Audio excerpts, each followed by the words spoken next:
All right, we have multiple pressing stories to get to. Stories that include a stunning show of force last night from Donald Trump at the UFC event, rocking Madison Square Garden, showing he has the American public behind him, and more importantly, behind his cabinet picks. Wait till you see this. Also, new details coming out about exactly what Elon Musk and Vivek Ramaswamy are going to be doing at Doge, announcing entire departments will cease to exist from the federal government. And one department in particular is now under the microscope, that being HHS, good riddance, which could be why Dr. Anthony Fauci, Mr. Science himself, has gone into hiding. Multiple media outlets failing to locate Anthony Fauci, failing to receive comment for these scathing stories coming out about his tenure as the highest paid government employee in U.S. history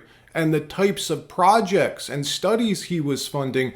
We have the details and more stories from around the country, including the revival of Peanut the Squirrel. Yes, Peanut got an epic memorial last night. We're going to get into all of it, but before we get started, thank you for liking and sharing these videos. It really helps out the channel, and consider subscribing so you don't miss these regular updates. Donald Trump rocking the house at Madison Square Garden last night, walking into the arena with 20,000 UFC fans giving him a standing ovation, showing their support for the president-elect, and even more important, for Donald Trump's cabinet picks.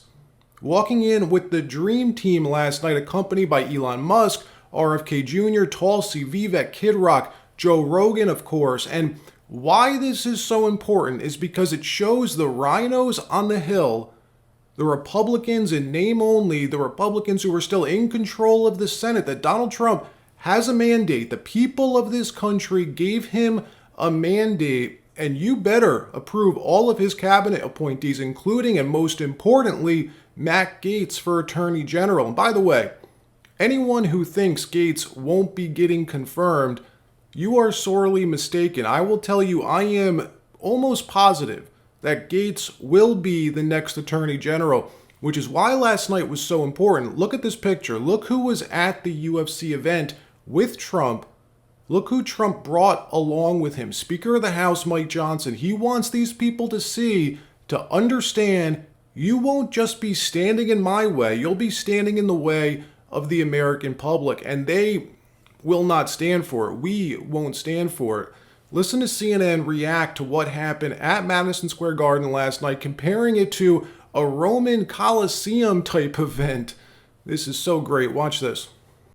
He's flooded the zone with these picks and forced Republicans to choose. And I think it's interesting to me that he brought Tulsi Gabbard and RFK Jr. to the UFC event last night. He is, frankly, giving, I think, supporter-based permission structure, and he's made these folks stars over the course of this campaign. I mean, in some ways, it's easy to view this, I think, through a different lens. Like, this is also just a person who won following through on campaign promises. He promised retribution, he promised vengeance, and he promised these kind of figures having prominent places in this administration, and he's delivering it. And for a lot of those supporters, that is the point.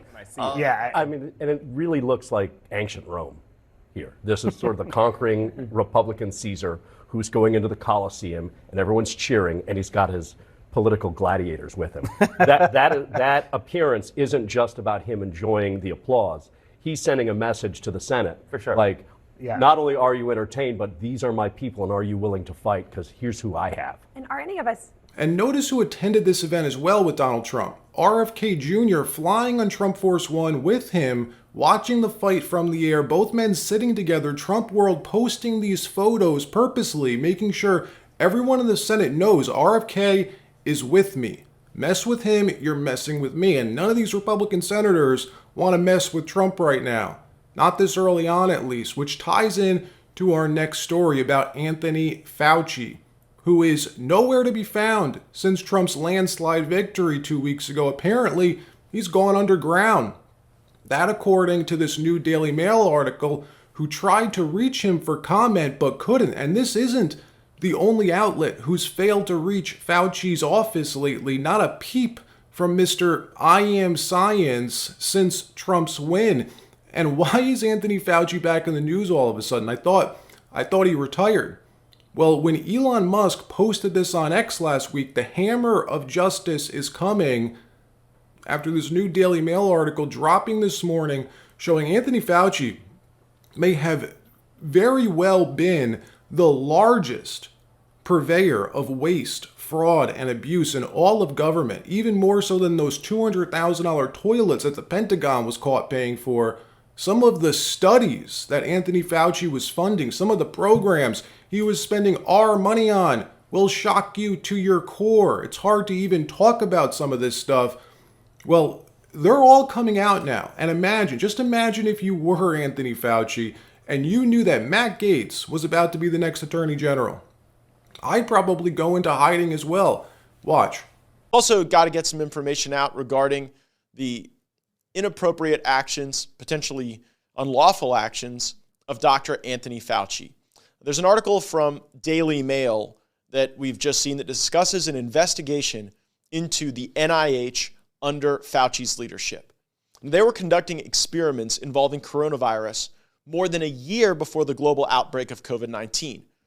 They were doing so with this Montana lab in concert with the Chinese. So Fauci is the front end of the wave. I expect that Mayorkas, maybe people at the FBI and DOJ will be leaving when they learn that they have to spend all of their time answering questions from House Republicans. I think that Dr. Fauci is probably going to get a very lucrative job offer at a pharmaceutical company or a university. But here's my message to anyone who would hire Dr. Fauci. He won't be around to do the job very much because we will have him sitting for deposition after deposition to learn about the gain-of-function research, the royalty and conflict of interest issues that Senator Rand Paul was discussing, Peter Daszak, and all of the things that led to this terrible calamity, including Fauci being all over the place on this pious advice he kept giving the country. I mean, Dr. Fauci should actually retire to go be like a bad weatherman because much like a bad weatherman, he's frequently wrong and yet never in doubt. So the DOJ, the Department of Government Efficiency, have been crunching numbers apparently and uncovered that the largest purveyor of waste, fraud, and abuse appears to be coming from, surprise, surprise, Anthony Fauci's old National Institute of Allergy and Infectious Disease under the NIH, the departments that RFK Jr. will now be overseeing as our Secretary of HHS. This is something, by the way, that I was shocked to learn about. I always thought that the Pentagon had the largest budget, but that's not the case. Look at this. Check these numbers out. In President Biden's 2025 budget, leading the list is the Department of Health and Human Services to receive a whopping $1.834 trillion next year. I don't think most Americans have any idea how big a deal this is. Why on earth would HHS have the single largest budget of any department in the entire federal government? Almost $2 trillion a year. Well, the Daily Mail looked into it and found some of the filth and mind-numbing projects that Anthony Fauci and Francis Collins and Rachel Levine have been funding under the radar. Anthony Fauci retired last year, obviously, but he was in charge with Francis Collins for decades over at the NIH and still plays a large role over there. Look at this. The Daily Mail says Elon Musk's DOJ wants to cut protection for Fauci and rein in these drag parties as part of Trump's $1.9 trillion cut. Elon Musk and Vivek Ramaswamy are getting their waste trimming clippers ready. More likely their chainsaw, not clippers, a chainsaw. The examples of needless government spending are all too common, from the Pentagon's big overspends on soap dispensers to questionable drag performances in South American cities. Trump likens his cost-cutting effort to the Manhattan Project, America's atomic bomb program in the 1940s, and says it will help dismantle government bureaucracy. Musk says we will also have a leaderboard for most insanely dumb spending of your tax dollars. And how based is that? Imagine opening X and seeing a big fat pictured list of the people who are the biggest purveyors of waste, fraud, and abuse in government.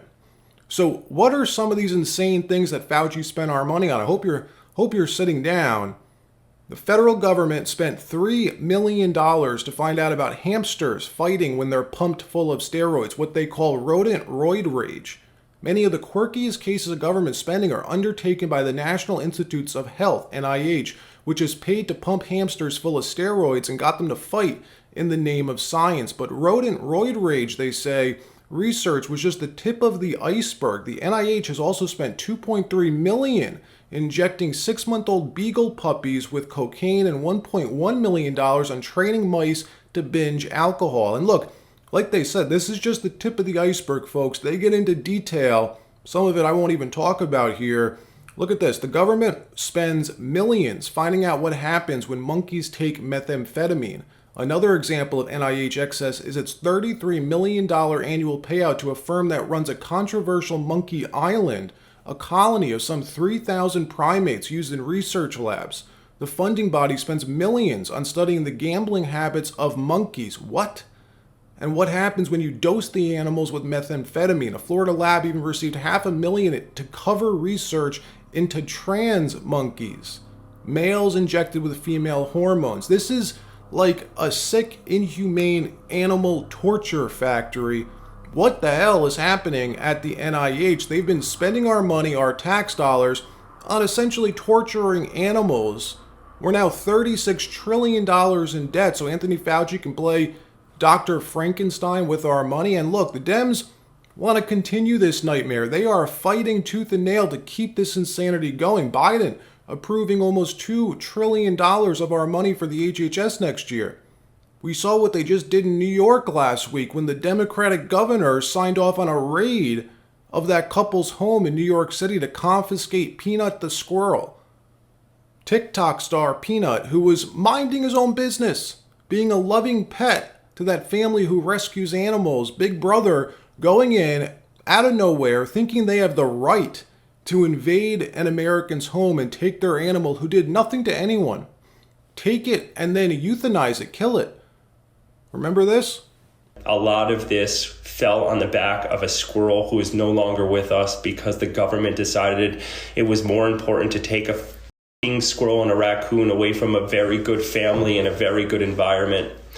Well, last night at Madison Square Garden, UFC fighter Jim Miller gave a shout out to Peanut with Trump there in the audience, a heartfelt goodbye to the loving Peanut before endorsing Donald Trump's Doge, who he says he hopes will clean this mess up. Roll the tape.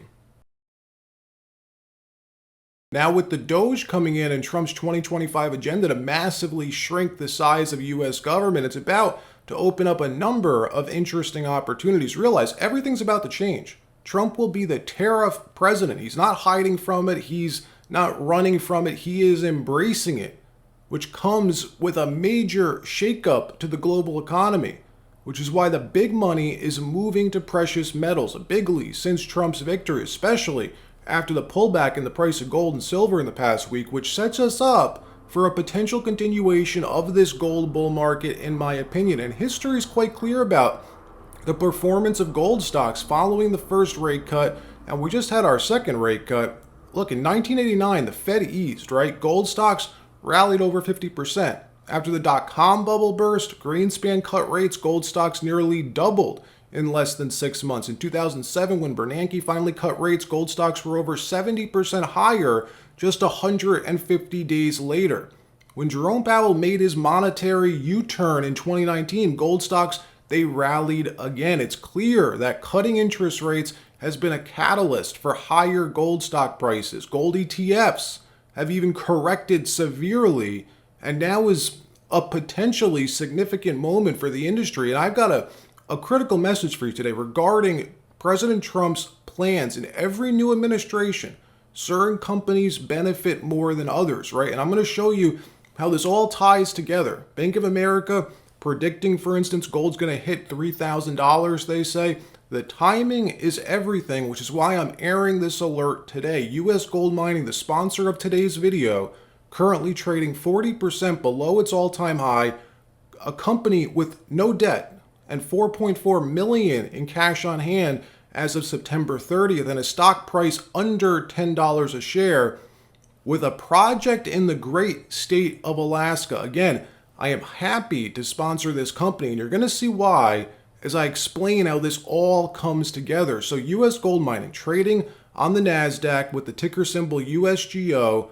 At its April 2023 IPO, gold was worth $19.30 an ounce. Today, gold's worth $2,600 an ounce. This company's market cap is only $105 million. Their flagship gold, copper, silver project includes 3 gold deposits with estimated mineral resources of 6.5 million ounces of gold equivalent in the indicated category, plus an additional 4.2 million gold equivalent ounces in the inferred category. The most critical development, and in my personal opinion, the greatest source of potential appreciation in shareholder value, comes from the Trump administration attitude towards the beautiful state of Alaska. Trump said he'd ensure Alaska received more money from defense investments. In addition, he said there would be more mining.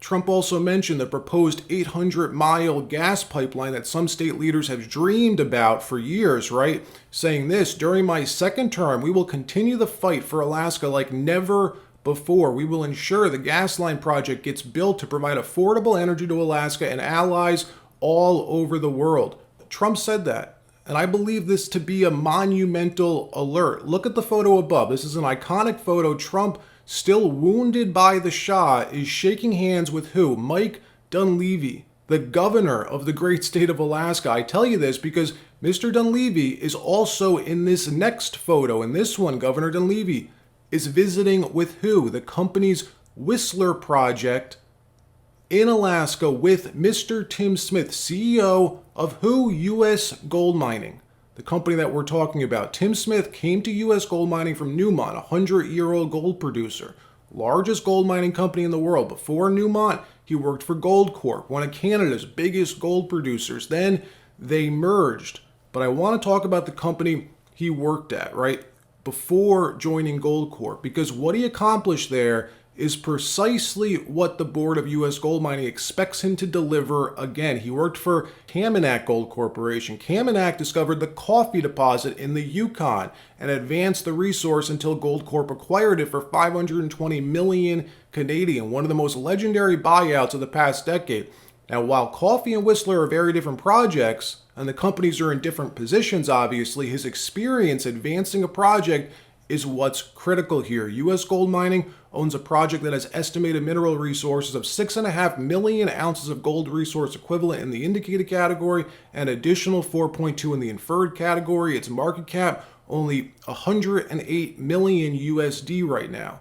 This chart clearly shows that real rates are topping off, people, and in the previous times that this occurred, gold surged, silver had broken out big, and mining stocks rallied massively. When have you ever been exposed to these circumstances, right? All coming together at the same time. The incoming administration is pro-mining in Alaska like never before. U.S. Gold Mining owns a gold, copper, silver project where the prior owner had a market cap of 125 million at lower gold prices, and with the same project as its key asset. Today, USGO only has a market cap of only 108 million. U.S. Gold Mining, USGO, down 40% from its all-time high. This is a crucial alert. It's why I'm extremely bullish on this company right now. But again, make sure to do your own due diligence. I'm only providing some of the information about the company and the timing and the market. All right, that wraps up this episode. Like, subscribe. We'll see you next time.